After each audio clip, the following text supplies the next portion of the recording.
Yeah, well, welcome everyone to I'm not sure which number of the webinar series we have, but this is the IPRRG webinar series, and we're just starting it back up again. And today our speaker is Ultan O'Donnell, and he's a final year PhD scholar who's based at the Republic of Ireland, and he's conducting his research with University College Dublin and the Irish Department of Agriculture as part of the Adapt Adapt for Res project, um, and he's going to talk about that project today. So his work focuses on macroecology, particularly assessing the likelihood of pest establishment to support horizon scanning, and optimizing early detection strategies for invasive pests, forestry pests. So Ultan recently published his first thesis chapter entitled Understanding Observable History, Pest Dynamics Through a Data Rescue Approach. And that's indeed what he's going to be talking about today. So over to you, Ultan. Perfect. Let me just share my screen here.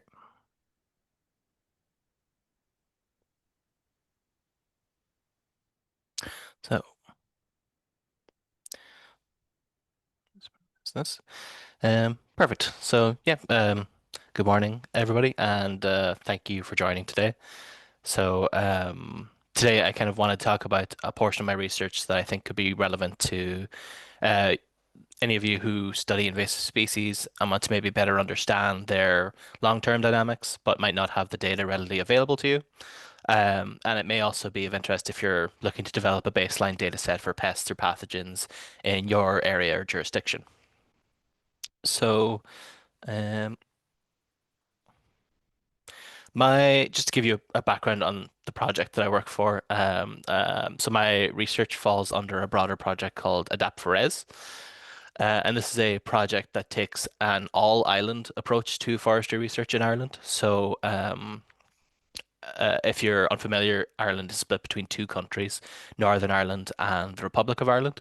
So this project is a cross-border initiative to take a look at Irish forestry as a whole. So there are three pillars as part of the project. Pillar one, which focuses on forestry genetics, and pillar two looks at carbon fluxes in Irish forestry. Then my research, which is part of the final pillar three, focuses on proactive forestry protection, specifically against invasive forestry species. So in my PhD, I explored different avenues of the past, present, and future of pest outbreaks. Um, so for the past, it focuses on historic forestry pest outbreaks and how to rescue historic data. For the present, I've been looking at using species distribution models, using host data as a proxy to the pest data to determine pest risk, which hopefully I'll have some results for in the near future that you might be interested in. And then the future component, which is I'm currently trying to understand how to optimize a surveillance network using matrix population models of pest species. So today's focus will be on the past component.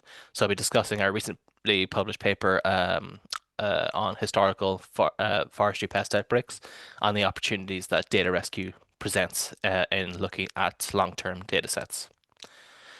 So before I go any further, maybe I should just clarify that I use the term pest quite a lot in this presentation. So for the context of this, a pest is any species, strain, or biotype of plant, animal, or pathogenic agent that's injurious to forestry or forestry products.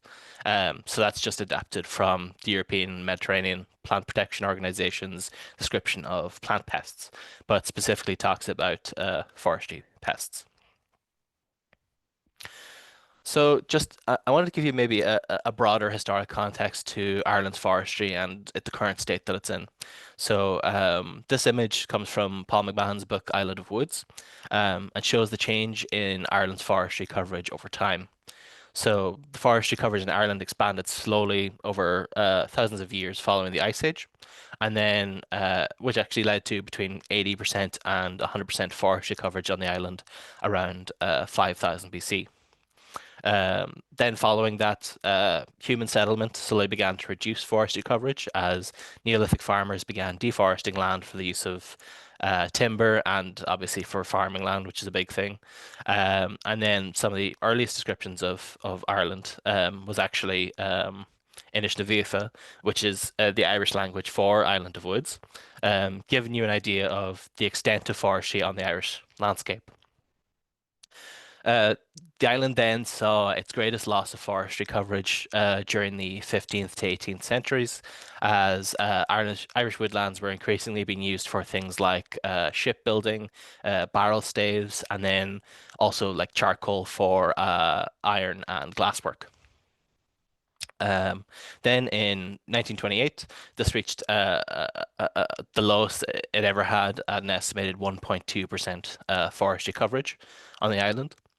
And then finally, then in the 20th and 21st century, afforestation, primarily through plantation forest, rapidly increased the island's coverage up to about 11.6% as of 2022, which was a massive achievement in that short period. And then even with all of this afforestation, then Ireland at present is in a bit of a precarious situation. So this image is from Eurostat and has Ireland as the third lowest forestry coverage in the EU, ahead of only the Netherlands and Malta. On top of that, then our native broadleaf woodlands are still estimated to be relatively small, approximately between 1.2% and 2% forestry coverage on the conservative side.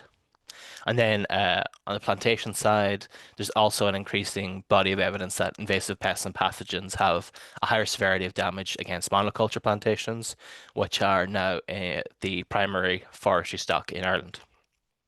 So unfortunately, our forestry coverage is low. Both our native and plantation forestry are vulnerable, and then we're at high risk of invasive pests and pathogens causing major damage to the remaining forestry that we do have. And whether we like it or not, we have had two very high-profile pathogens arrive in Ireland in the past 50 years, which have caused major damage to Irish forestry. So then in the 1970s, Dutch elm disease arrived on the island of Ireland and decimated our native wych elm population. So much so that if you find a surviving elm in the wild, you're actually encouraged to report it to our Department of Agriculture. Then, more recently in 2012, ash dieback arrived on the island of Ireland and is now causing major damage and death to Ireland's native ash tree population. And that'll obviously have a major impact on Ireland's hedgerow biodiversity and the ecosystem services that these tree species provide. So ash dieback is now widespread on the island and is likely to cause similar damage to our ash population as Dutch elm disease did to our elm population, unless we find resistant ash strains. And these two outbreaks are the ones that I hear about being consistently mentioned in Ireland because of their because of their incredibly widespread impact. And I'm not really surprised because humans have this kind of inherent negativity bias. So if you have 10 people compliment you, but only one person, insults you, which are you more likely to actually remember? So what that results in is a potentially biased history of how invasions happen. So if we took just these two as a sample of two, invasions are inevitable, fast spreading, and irreversible. But is that the case in Ireland? So shifting baseline syndrome combined with this negativity bias essentially means that it forces us to remember the bad while generationally slowly forgetting about other potential outcomes. And the best way to combat this is by looking at longer term data sets so that we can have some kind of a baseline of data to compare these changes to. So in my research, I wanted to know a few different things. I thought I would have some research questions or put some research questions about what I was interested in. So firstly, I want to know whether surveillance strategies have historically been effective at observing pests. I also want to know whether the amount of control efforts we put into our eradication measures affect our observations. And then finally, have we actually been successful in our attempts of control and eradication? And then final the final question is actually how weather affects our pest observations. So do we see environmental drivers affect pest outbreaks? So how do we get enough data to actually analyze these longer term pest invasions? Well, one potential solution that we used was data rescue.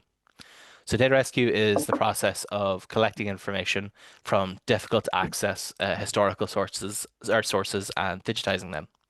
So the purpose is to have a robust process to bridge the gap between information that we know is available and data that we can actually widely use for statistical analysis. Um, so unfortunately, like in the modern age, regardless of where of what statistical software you're using, you still have to have digitized data to make use of it. So data rescue actually has a much greater scope and application than just here in forestry pests. And it's been used in fields to recover and use data that would have otherwise been lost. So some examples include things like handwritten ship logs from the 19th and 20th centuries, which have actually been used to look at fishing stocks over time, or for rescuing data from major events that you can't replicate. So things like oil spills, which is really interesting. But in our case, we wanted to use it for forestry pests, and in Ireland we actually have quite a few sources that could do with rescuing in this manner. So we actually have a good written history of forestry on the island going back to the 1970s. In Northern Ireland, the NI Forest Service has consistently produced forestry reports over the past 50 years, which contain sections on pest outbreaks. Similarly, then in the Republic of Ireland, there are also annual forestry reports, but they change hands a number of times over the same period. So the Irish Forest and Wildlife Service, then Coillte, a state-owned commercial forestry business, and then the Department of Agriculture, Food and the Marine, or DAFM, as on the slide, all report some periods between the 1970s and now. But just because information is available doesn't mean it's necessarily accessible. So some of the modern reports are found online in PDF formats, which was convenient, while others had to be requested from each of the services. However, the problem comes up when a majority of the reports were physical documents. So UCD, where my research takes place, only had some copies of the reports split between two different campuses. From there, I had to get access to some of the reports in Trinity College Dublin. Other reports then, particularly the NI Forest Service, had to be accessed via Queen's University in Belfast, and some had to be accessed through a private Coillte collection in Newtown Mount Kennedy at their head office. So it was actually a major effort to get access to information information that essentially was made to be publicly available. So I remember when collecting all this, it was actually surprising how easy it could be to lose information or lose access to information like that so quickly. So then I scanned all of the reports, and so I could put together essentially a protocol to collect and digitize the kind of information that I wanted to extract. So we developed a protocol to extract data from the reports between the years 1970 and 2020. So information on things like the reporting year, what kind of a pest it was, if the pest was recorded, what was the population size, was it mentioned, were there control measures mentioned that were used against this pest, and what type of surveying was taking place. So was the pest found coincidentally or in a passive surveillance manner, or was there some kind of systematic surveillance in place to identify that pest? Uh, Finally, then we had independent reviewers follow the exact same protocol to validate the data. So essentially, we wanted as robust a data set as possible. Um, so we compared the answers for the protocol between myself and the independent reviewers, and we found a really high agreement on the data set, so we knew we could use the data. So the data set is now also available on an open access database called Zenodo. You could scan the QR code here, but I'll also leave it up at the end of the presentation as well. Um, But to give you kind of a bit of a breakdown of what the data set includes, so over the period, we found 48 unique pests between 1970 and 2020. We also surveyed for an additional 25 pests over that period, but they weren't found present on the island. Um, Obviously, we recorded the control measures that were taken and the surveillance strategies that were used to identify the pests. In addition, then the breakdown was about 44% Animalia, which were all insects, 40% fungi, 12% Chromista, and 4% bacteria. What might also be interesting to see is the difference over the decades of pest records. So we see this kind of quite a big decrease in the number of insects being found from the 1970s into the 1990s and beyond. Then we also see in the 2010s there's actually a major increase in the number of Chromista species found, and this is primarily related to the Phytophthora species that were identified on the island in the 2010s. Um, and then we also have fungi, which kind of dropped off and then increased again in the 2010s as well. So, um, what I actually wanted to find out, sorry, um, was what actually drove these kind of pest outbreaks. So for our modeling, we used a logistic regression model with a 5-year time step. The time steps are chosen to align the data with a Markov property and to coincide with Ireland's biosecurity strategy plan, which goes in cycles of 5 years. So usually for these types of models, you look at the states. So if a pest is absent, what are the explanatory variables that describe it being absent, and if it's present, what describes its state of being present. Instead, we modeled the transitions between states. So P1 here is the probability of transition from an absent to a present state.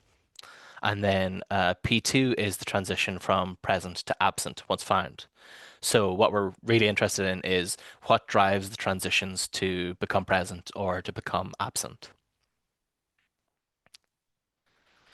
And just to give an idea of the kind of explanatory variables that we do use. So we split the data a little bit. So we had 3 different groups of pests. So we had bacteria, Chromista, fungi, and then we had a number of feeding groups for the insects. So things like wood borers or leaf eaters or things like that.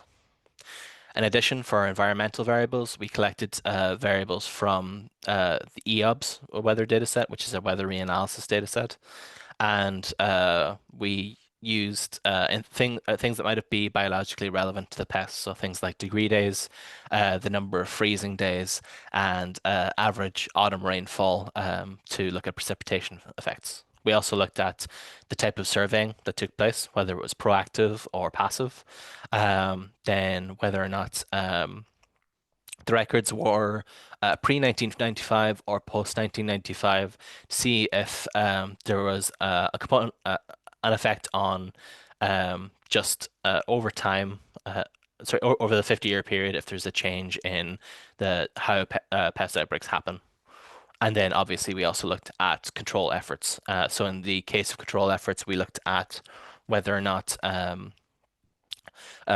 a smaller amount of control measures, so between kind of 0 and 3 years of consistent control measures, or a larger time, so 4 to 5 years of control measures had a greater effect on these transitions. So let's take a look at the results. So we'll talk about P1 first, which is the transition from being observed absent to being observed present. So we find that proactive surveillance increases the probability of a transition in a 5-year period. So we split the species into 2 groups. So it's all of the insects, which were approximately, there's 44% of the data, so that the groups are relatively balanced. And then we had a second group for fungi, Chromista, and bacteria. What was interesting was it was the increasing, the systematic surveillance that was in place was actually only found significant for the bacteria, Chromista, and fungi. You would expect it to work for both of them, considering considering you would expect that if you're surveying for something, you are more likely to find it. But this wasn't observed. What was also interesting was that there was no evidence of weather effects on the transition rates. Um, I think there was some limitation to the data that I'll talk about in a second as to why this might be the case. Um, so I'll talk about that in a moment, but we can talk about the other transition, which is the transition from a pest being observed absent or present to becoming absent after that. So once it's found present, once it's found present, what's the probability of it transitioning back to absent, which might be of more interest. So we find that systematic surveying decreases the probability of a transition to absent for both groups. Now, this is something that you would also expect. So if you're observe if you're looking for a pest once it's found present, you might also be looking for it to see whether or not your control measures were effective, or to monitor the pest, or whatever it might be. So that's what you would expect.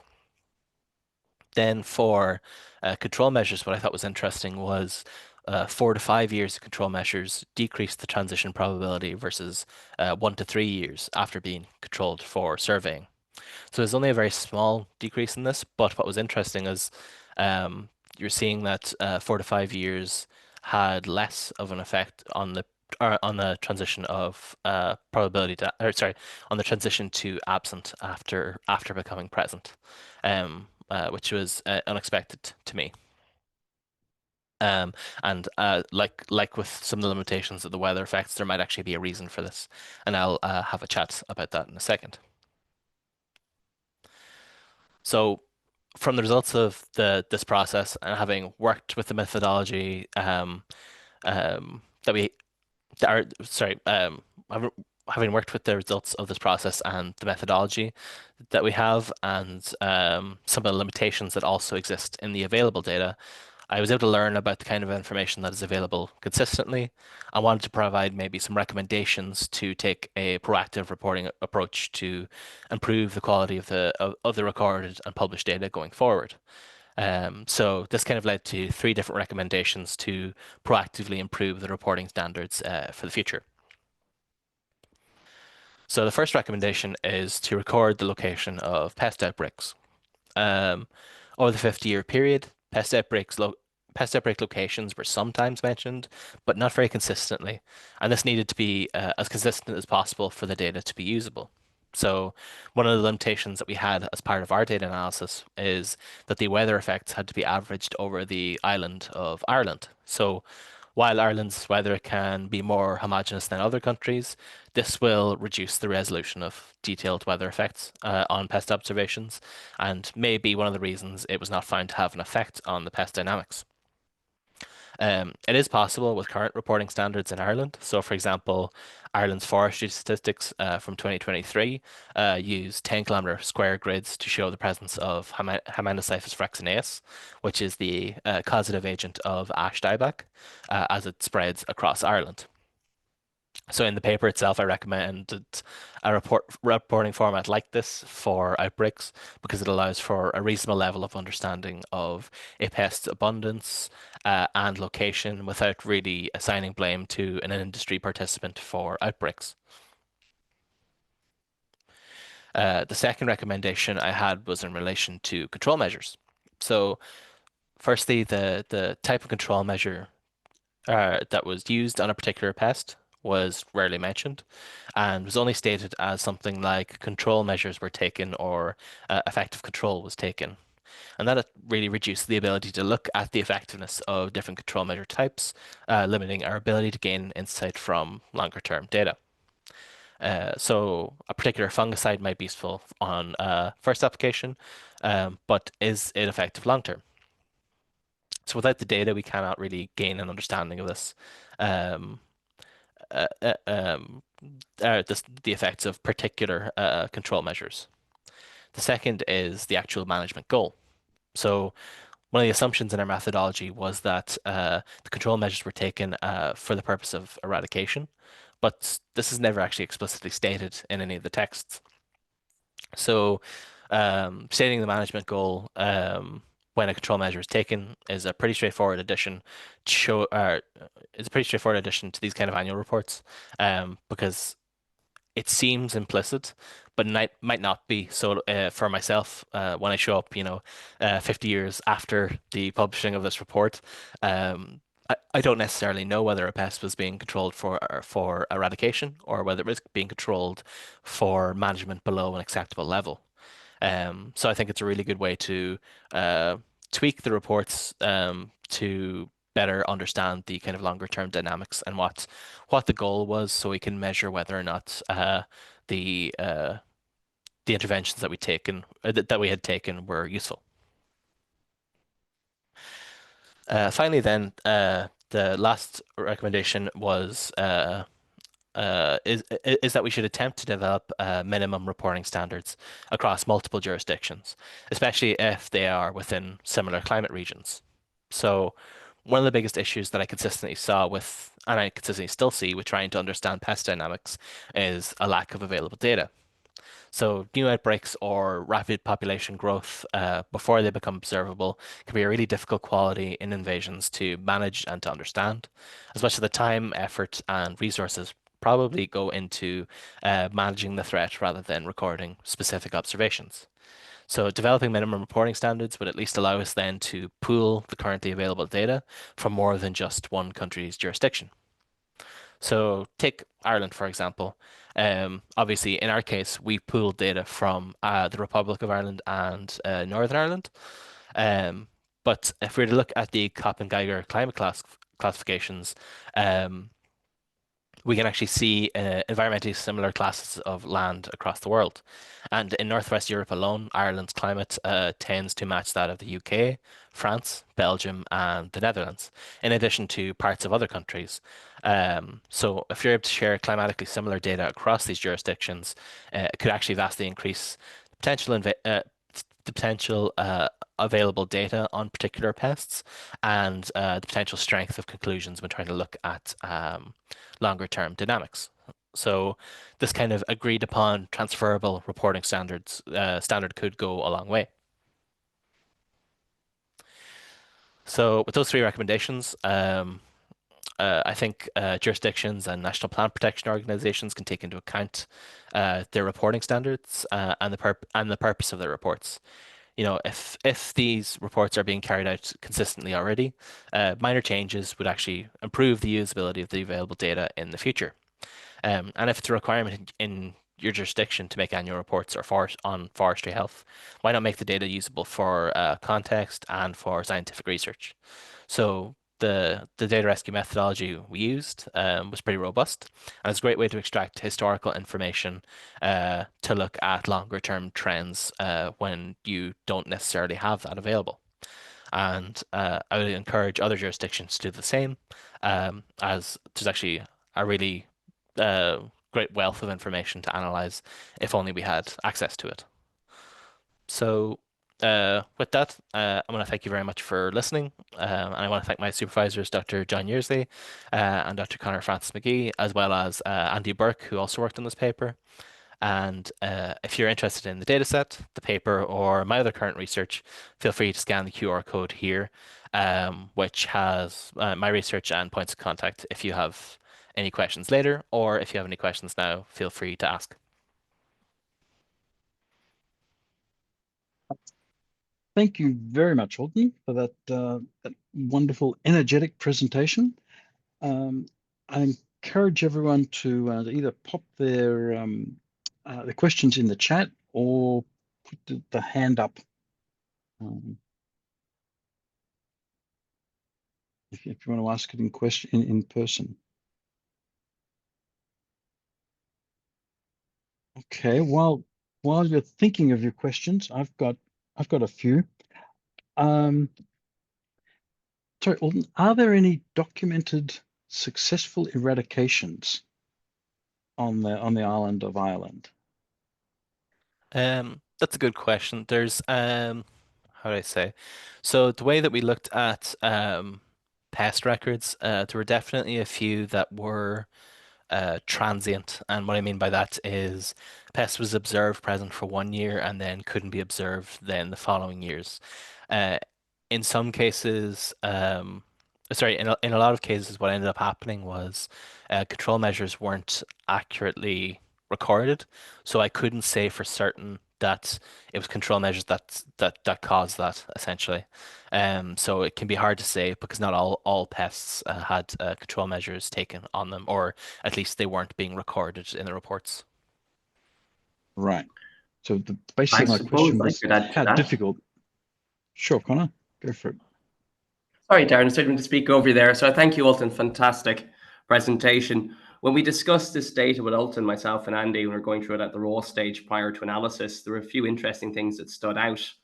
I wasn't aware of an outbreak of a pest we'd had in the 80s that was seemingly successfully eradicated. So it was known under a synonym or an old taxonomic name back in the 80s. So we didn't initially identify what it was. It was only when we looked into it a few minutes later, we realized we actually successfully eradicated Chenapsis pinifoliae outbreak in Donegal in 1986, which was something I wasn't aware of. So we do know what that particular instance, in that particular situation, all they did say was they applied control measures, or control measures were recommended, and the pest hasn't been seen on the island of Ireland since. So there have been a few that stood out.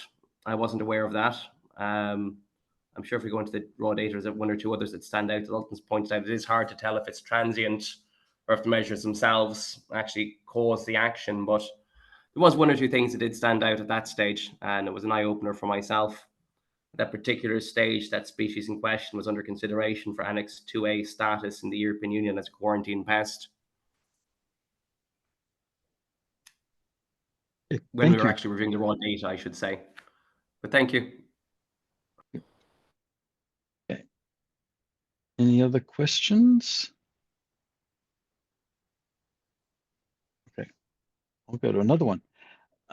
Ultan, so with the purpose of control efforts, I was wondering, have you given thought to the scale that you're asking the question of it?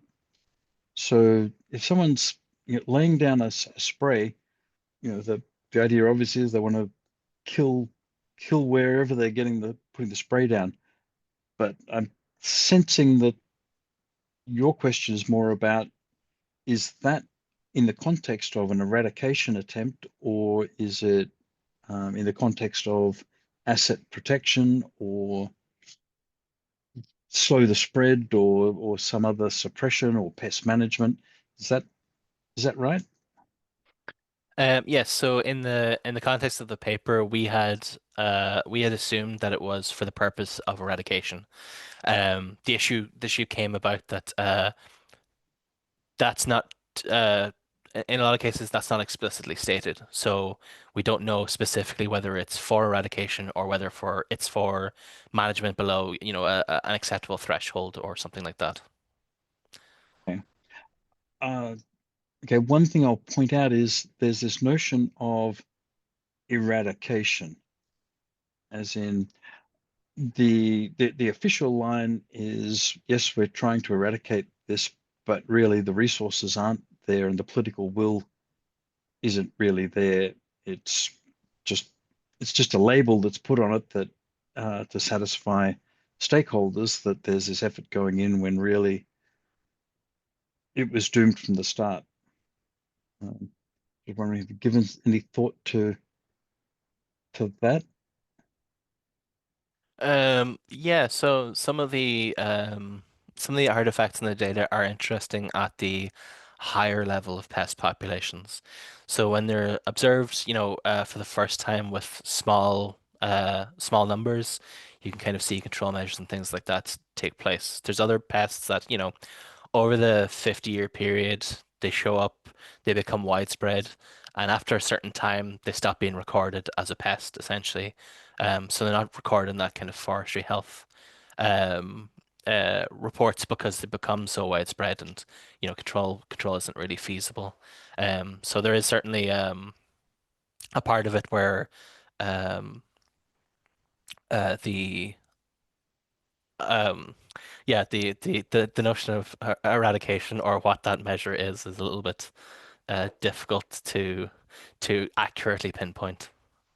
Right, right. Thank you. So Dominic, would you like to come off mute, ask a question? Thanks, Darren. Thanks very much for the talk. Yeah, it's very interesting to see. So just some relevance to us is that there's in some warehouse in Yorkshire, there's shelves and shelves full of information about plant pest information, which we have to pay rent on. Somebody has to pay rent on, and we get charged a lot of money from. And we always get questions about, is this information useful in the future?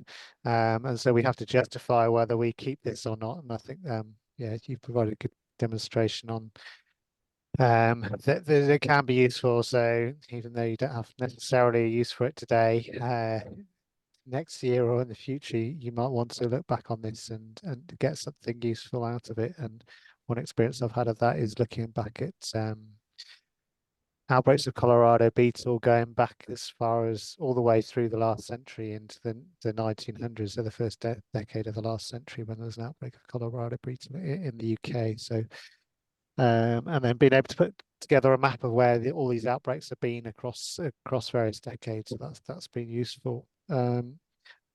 Just on your point about recording how you get rid of outbreaks, I think in one of the ISPMs or in the guidance for it, it recommends that MPPOs write papers when they eradicate pests and describe how they've done it, and that's useful for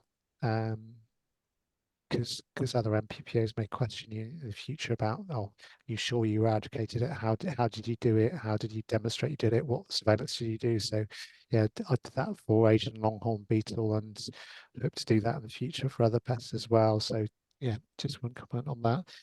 And then so the big thing I thought about when looking at some of your graphs was how you account for how the change in surveillance and inspector effort and technology ability to identify things has changed over the years. So I noticed there was, you mentioned phytophthora, so presumably the ability of everyone to be able to identify them, and the molecular means to identify them has increased over the years, and the number of species that people know about has changed over the years. So do you think that's had any influence on your results? Thanks. Yeah, I do think so. So one of the parts that I'd mentioned about how we set up the model is we looked at how observations were recorded over time, or we tried to include it in the model by looking at records that were kind of pre-1995 and records that were post-1995. So in our case, we were looking at three hypotheses in particular. So if we were trying to use more hypotheses and things like that, the statistical significance of trying to do more and more tests starts becoming a little bit more awkward to look at. But we did try to incorporate it because we kind of understand this kind of surveillance obviously has improved quite a lot over the past 50 years or so, obviously, and even for us, having very EU systematic surveillance plans in the later part versus in the earlier part is obviously going to have an effect on that. And so we couldn't specifically test the hypothesis, but there was definitely an effect on the pre 95, post 95 on the model itself. Thank you. Ultan, you're coming to the end of your PhD study.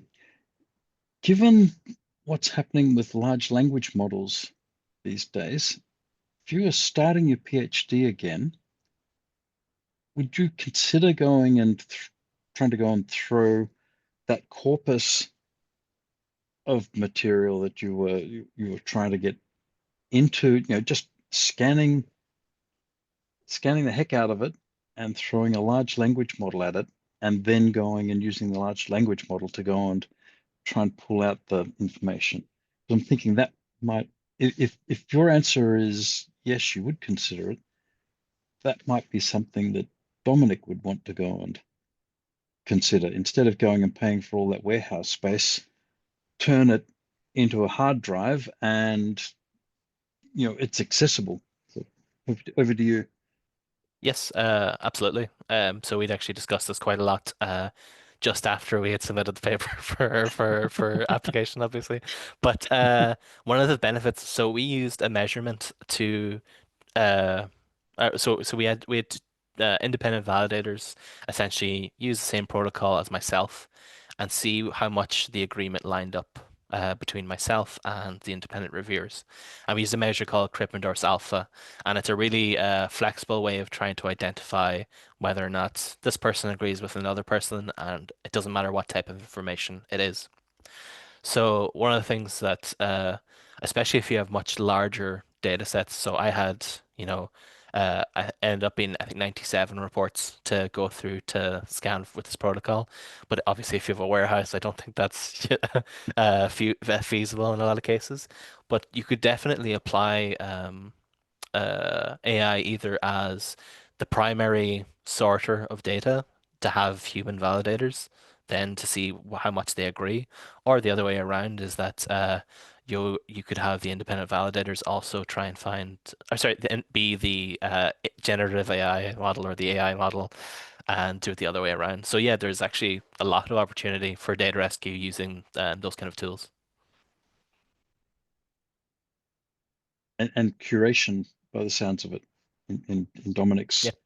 the pre-rescue. Yeah, absolutely. I think it all depends on the protocol that you want to develop for the kind of information that you want to extract. If you threw a large language model at it, wouldn't that be agnostic? So your model then is whatever questions you throw at the system. Yes, yeah. So as long as you're happy with like if you're happy with the protocol itself, then and you can be happy enough that it's consistent, then yeah, I think that would be totally fine to use. Yeah. Any other questions?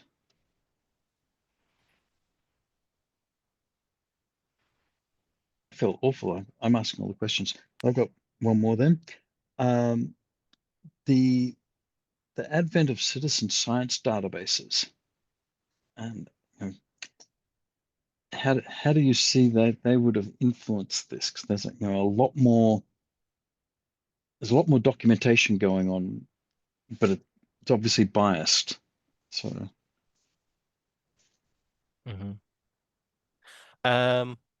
Yeah. So it is very dependent, and I suppose it's how you define as well what your surveillance type is. So, if you have a systematic surveillance in place for a particular pest, but then uh, someone happens to find it that's not related to your systematic surveillance option, do you count that as systematic surveillance because people are more aware of pests that you're looking for, or do you count it as a more passive thing? So it's kind of a tough one to tease out, I think. Um, but there is opportunities to expand the definitions of. Obviously, we had either or, but there could well be some combination of the two, or a third or fourth category, depending on how you want to look at it.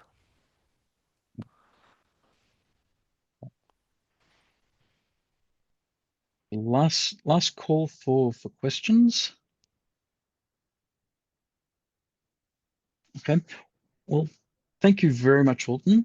And I would like to invite you and everyone else in attendance here to come to the IPRRG 2025 meeting in Malaysia from the 27th to the 30th of October. So details are on the pestrisk.org website. So yeah, looking forward to meeting as many of you in person as we can. So on that note, I'll close down the session. Thanks everyone, and thanks Ultan for a great presentation. Thanks a lot. Thank you. Thank you. Thank Thanks you. everyone. Interesting. Bye.